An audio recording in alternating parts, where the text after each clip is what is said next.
Hi, good morning. I am Fami Berry. Welcome to another conversation with me. I'm your favorite pharmacist from Infopreneur. Today, our magic topic is rabies. Rabies is a very deadly viral disease that affects the brain and the nervous system of animals and humans. It is usually spread through the bites of infected animals, most commonly dogs. To a layman, rabies is what happens when an animal bite causes someone to lose control, behave abnormally, and eventually die if not treated. A brief history. Rabies has been known for thousands of years. Louis Pasteur developed the first ever successful rabies vaccine in 1880s. These vaccines reduced rabies deaths significantly. Despite modern medicine, you would notice that this still calls for public health concern because rabies death still occurs even to this century. This is due to the lack of access to rabies vaccines and post-exposure prophylaxis for these rabies virus. Under signs and symptoms, it usually appears between 1 to 3 months after exposure, but can range between days to even a year. We have the early symptoms and we also have the advanced symptoms. For the early symptoms, we talk about fever, headache, fatigue, pain and a tingling sensation in the site of bite. For the advanced symptoms, we talk about hydrophobia, which is fear for water. We also talk about excessive salivation.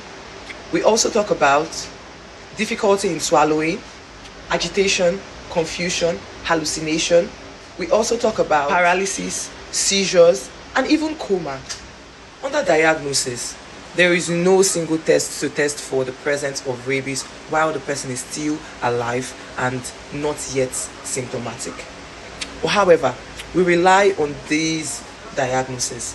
First, history of animal bite or exposure, testing saliva, spinal fluid, or skin biopsies, rabies virus detection in samples using PCR, which is the polymerase chain reaction. We can also explore antibody tests and serologic testing. For physical examination, we explore fever, agitation, muscle spasm, weakness. We explore hypersalivation. We explore difficulty in swallowing. We explore hydrophobia. We also explore neurological deficits and altered mental status.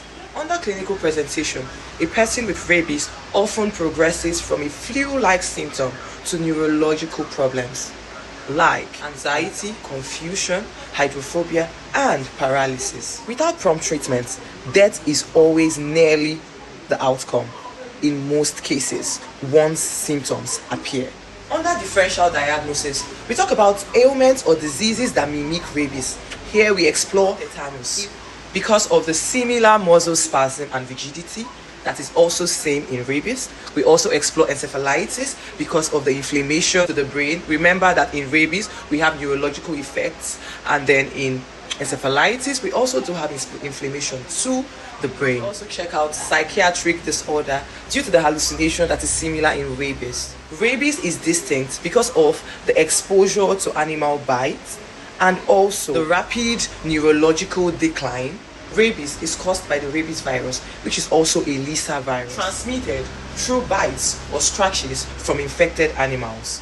It can also be transmitted via saliva contact to a broken skin or mucous membrane. Rarely, but it can also be contracted through a transplant, an organ transplant from an infected rabies patient. Factors that cause increased risks of contacting rabies. The first point to note is that your pet has to get vaccinated.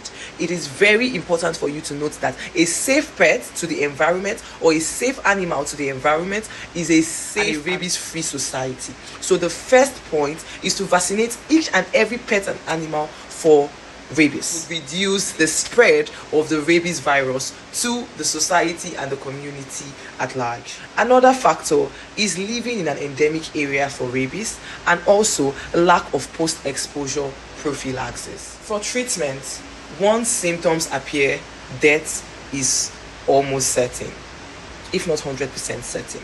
Now, before symptoms start, we talk about post-exposure prophylaxis. First point, Immediate and thorough washing of the wound or the site of bite or scratch immediately. Second point, administration of RIG, which is rabies immunoglobulin, at the site of bite or scratch. Thirdly, series of rabies vaccines between 2 to 4 weeks of this bite. Remember, exposure and symptoms start to appear between 1 to 3 months. So you want to tackle this before we get to the 1 month dot. So we are running this series of vaccinations between the 2nd to the 4th week. Once symptoms develop, we now rely on supportive care. Rarely can there be survival if symptoms appear. Prognosis is very poor if untreated, and rabies is 100% fatal once symptoms appear. However, it's important to note that post-exposure prophylaxis is very much advanced in rabies. Thank you so much for listening. I remain Fami Berry. See you in the next video.